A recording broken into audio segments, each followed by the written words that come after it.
So if you've been around this channel for a while, you'll know that I mainly talk about the Owl House and Amphibia, but those two shows are now over.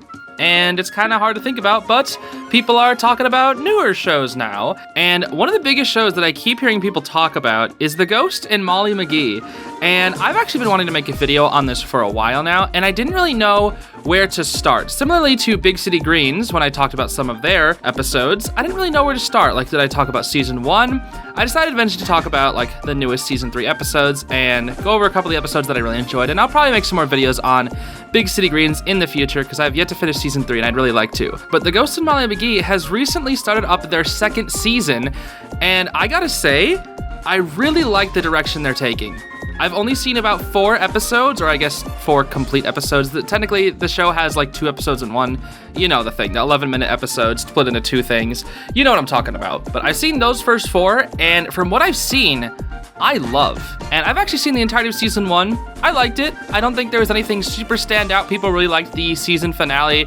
Honestly, it was being compared to Owl House and Amphibia with Molly's ghost form, which I thought was pretty cool as well. And her and Scratch took down the chairman. I'm also going to be talking about this show, assuming you've already seen these episodes, right? I guess before going into season 2, I'll quickly talk about the characters and which ones I like and why I like them. So I guess we'll start with the main 5. We have like the family characters, like we have Molly, Daryl, Pete, and Sharon, the main 4 of the McGee's, and then Scratch, the ghost, who is literally my favorite character. He's the best character in the show, hands down. So Molly, she's all about positivity, helping out in the community, doing things that are just good. And I actually really like this character. You know, you see characters in many Disney shows that are just like overly positive, you know, tweenager, I hate that word, but whatever, tween, like 13-year-old, just going on 13, close to around that age, and they're always like super positive, happy rainbows, you know, we got star, butterfly, stuff like that. And those characters are just like kind of annoying after a while, but Molly's has really done well, partially because she's paired with Scratch all the time, who is basically her polar opposite. Instead of annoying, it's honestly more inspiring because she always takes action when things are bad. And the community that they live in, Brighton, there's lots of little things that are wrong with it, and Molly's usually the first one to be like, yeah, let's do something, let's help out these people. And it's actually like heartwarming and really inspiring to see her always go above and beyond doing her best. And I haven't yet figured out why she works so well. I think I actually need to think about the show a little bit more to realize why Molly's character works so well in comparison to like other Disney protagonists that are overly positive, but that's for a different time. As for Daryl, I actually didn't really care about him that much. He's basically the little troublemaker of the family, and that's about it. He gets into trouble, and he's mischievous and kind of annoying, honestly. I didn't really like him that much, but he does have a nice episode in season 2 where it kind of goes over that sort of troublemaking side, and it's good, but I still don't think he's my favorite. He's probably my least favorite of the main characters. And I won't really talk too much about the parents. I think they're good. Sharon, she works very hard. She does like little jobs and stuff to help out her family. Pete is just kind of like a funny Disney dad moment. He's like very anxious all the time, always trying to do the right thing, always trying to look good, but sometimes he just sucks. He's a little weird, right? There's a few episodes, especially in season 1, where I'm just like, what are they doing with this character? He's so weird at certain times. I don't know. I feel like with at least Molly McGee, the parents don't shine as much as like some other shows. I don't know. I do like them, but I feel like I need to see more from them, right? I think they're like weaker characters in the show, even though they're like pretty important. They are good, right? They are good characters, but they don't really like stand out as like anything too crazy. I do kind of like Pete's shenanigans, and he's been growing on me a little bit, and Sharon too, but I feel like I need to see more from them. Scratch though, he's the best character in the show, hands down. He is typically very negative, very annoyed at everything. Every time Molly wants to do something, he's always the first one to try and talk her out of it. And throughout season 1, seeing Scratch go from like this negative, always wanting to be alone, needs to scare everybody ghost, to being affected by Molly's positive attitude and becoming more, I shouldn't say entirely like her, but a little more like her. And throughout the show, Scratch realizes that he doesn't want to be alone, he wants to be with his family, but he's never like one to really want to come out and say it, right? He's usually just somebody who will like use like a cheap tactic or use like clever wordplay or something to try and let people know how much he cares about them, but like never really wants to say it out loud. It's very clear he has a big heart though. And because he is a ghost, the amount of shenanigans that they can do with him are just amazing. There's also quite a few other characters in the show. There's like Andrea, I forget how to pronounce her name. There's like a whole joke about how her name is pronounced. I literally forgot. All I know is that her last name is Davenport, which is funny because there's also a guy from another Disney show with the last name Davenport. She's like TikToker, I guess you could say. She is like, I don't really know how to describe her. She's like an influencer and has a bunch of fans online. She's also rich and kind of annoying, but she sort of comes around to Molly at the end of season 1. It's weird. But then there's Libby, and Libby is my second favorite character in the show. She is great, dude. She is one of my favorite characters. She's anxious, nervous, very scared, doesn't exactly have a lot of confidence, and those are the type of characters that I really resonate with for some reason. And I think she's just so funny. And throughout season 1, she and Molly become good friends, and it's really fun to see them explore like these different sides of her character, even her cultural background being Jewish. It's really fun to see like some of the things they do. They have like a whole episode dedicated to Hanukkah, which is actually really fun to see for somebody who doesn't celebrate Hanukkah. And just in general, she is a really good character that fits well, especially with the dynamic between Molly and Scratch. She fits in really well, being some sort of in the middle sort of character where she can kind of lean to either side whenever Molly and Scratch sort of butt heads. There's also a few other things I could talk about with the show. The animation is extremely smooth, like really, really smooth. You can look at Owl House, Amphibia, Big City Greens, all 3 other shows that I've talked about on this channel. And I think Molly McGee probably has the most consistently smooth, buttery, and just satisfying animation to look at. The art style is very nice, but just sometimes you just see like a little clip of an animation and you're like, wow, that just looks so clean and nice and fluid and good. It just is good. The characters are bouncy, they have silly expressions, and I don't think I've seen a single moment in the show where I see like a visual gag or just some visual element where it just feels out of place, right? Every single visual in this show just flows so well into itself.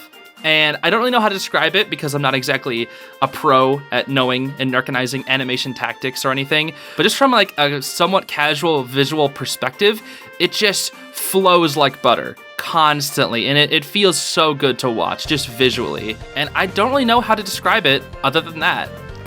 That's just how I feel. But going into season 2, I was kind of just expecting the same sort of thing, right? Because at the end of season 1, a lot of people were wondering who's going to be the new big bad. So throughout the show in season 1, Scratch was somebody who scared people a lot, and they needed to keep up those scares for the ghost world. The ghost world is a whole thing, but basically the ghosts in the ghost world, they scare the human world so they can get scare points because the chairman said so. The chairman is like this big bad guy who rules over the ghost world. And at the end of season 1, they kill the chairman basically to save Scratch because Scratch stopped scaring people because of Molly's positive influence. Since she made Brighton a better place, that means Scratch's whole scaring thing has worn off and things are just looking better for them. And after they defeat the chairman, it's like, well, what happens now, right? There's no new incentive.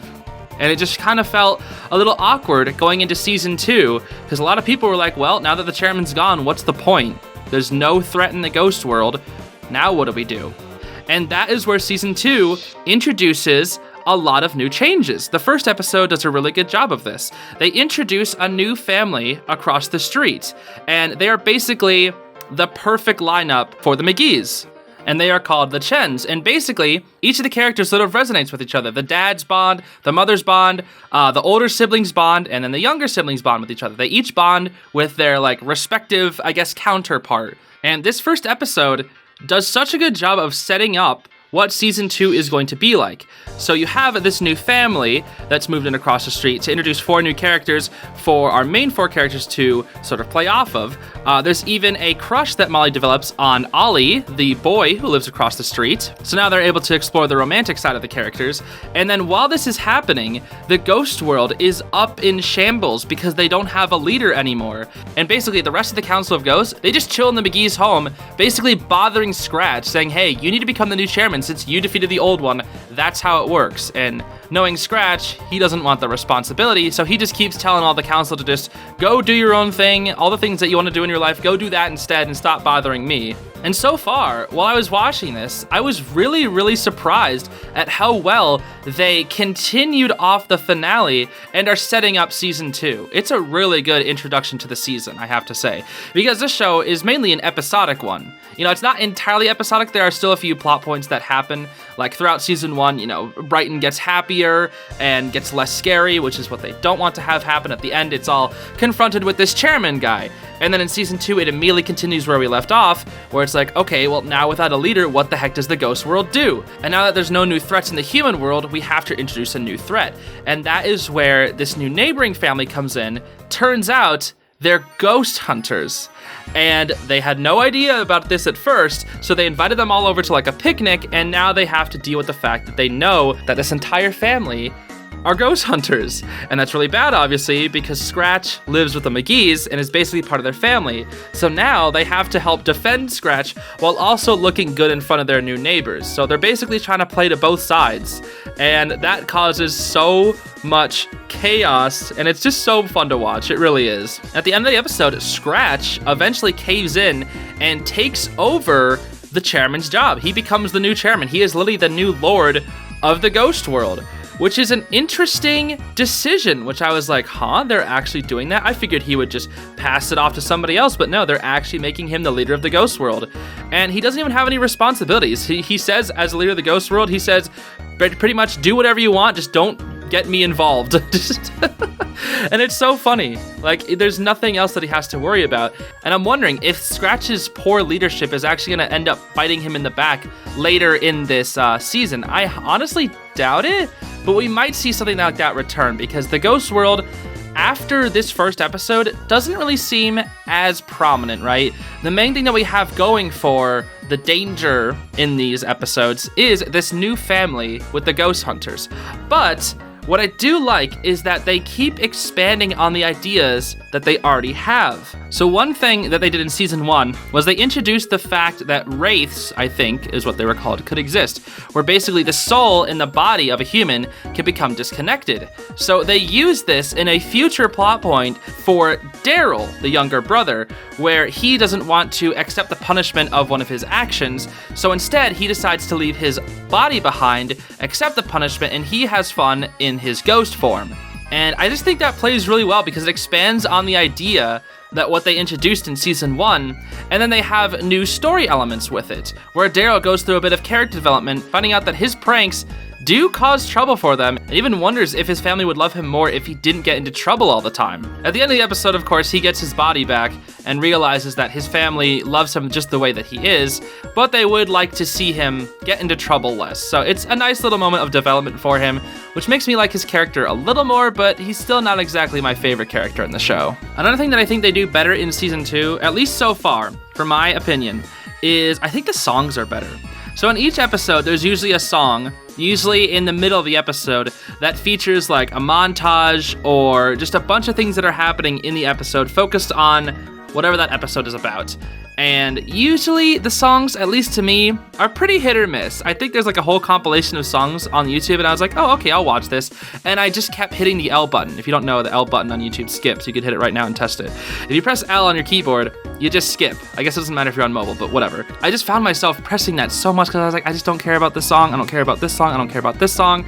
But so far, the songs in season 2 have been kind of a bop. My favorite one probably has to be Ghosts Aren't the Enemy from, I think, the second episode. And it's basically Molly trying to convince Ollie from the new family that are ghost hunters that ghosts are not bad. And the song is actually really good. It weirdly sounds like a Little Mermaid song, like A Whole New World. Regardless, it's actually pretty good. And that song in general works really well for the plot because she has like this crush on Ollie because they're very similar. They both very much care about their community. They always start trying to do the right thing.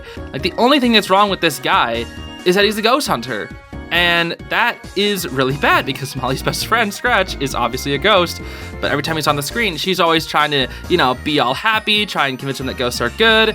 And it just ends up being really interesting to explore their relationship, because there's so much things between them. There's the ghost hunter, there's the fact that Molly has a crush on her, the fact that they're just in general pretty much two peas in a pod, both liking the same things. And I think going forward, Ollie's going to be a very interesting character throughout the rest of season 2. There's even a clip from an episode that I haven't seen yet where I think Molly goes to like a school dance, and at the end she leaves Ollie behind in favor of Scratch because she would rather protect her best friend rather than explore her romantic pursuits, I guess.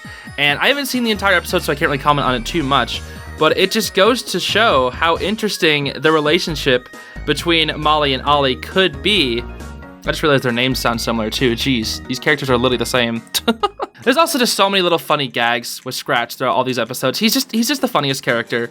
And as if becoming chairman wasn't enough, they actually gave him a bit of development, and that is what happened to him before he became a ghost. And I think a lot of people were actually wondering this throughout season 1, but we didn't really touch on it, right? And that's what I love about season 2 so far, is they're starting to answer these questions, and it just feels natural, right? Because he's a ghost, and they're really playing into that. Like, they played into a lot in season 1, but they're doing it even more in season 2, and I like that. He's not just a ghost there for visual gags, but the fact that he is a ghost works so well into the plot of these episodes, like becoming the chairman, or having to make people become ghosts as well, like turning Daryl and Molly into ghosts, or in this episode, having memories of his life before he was a ghost.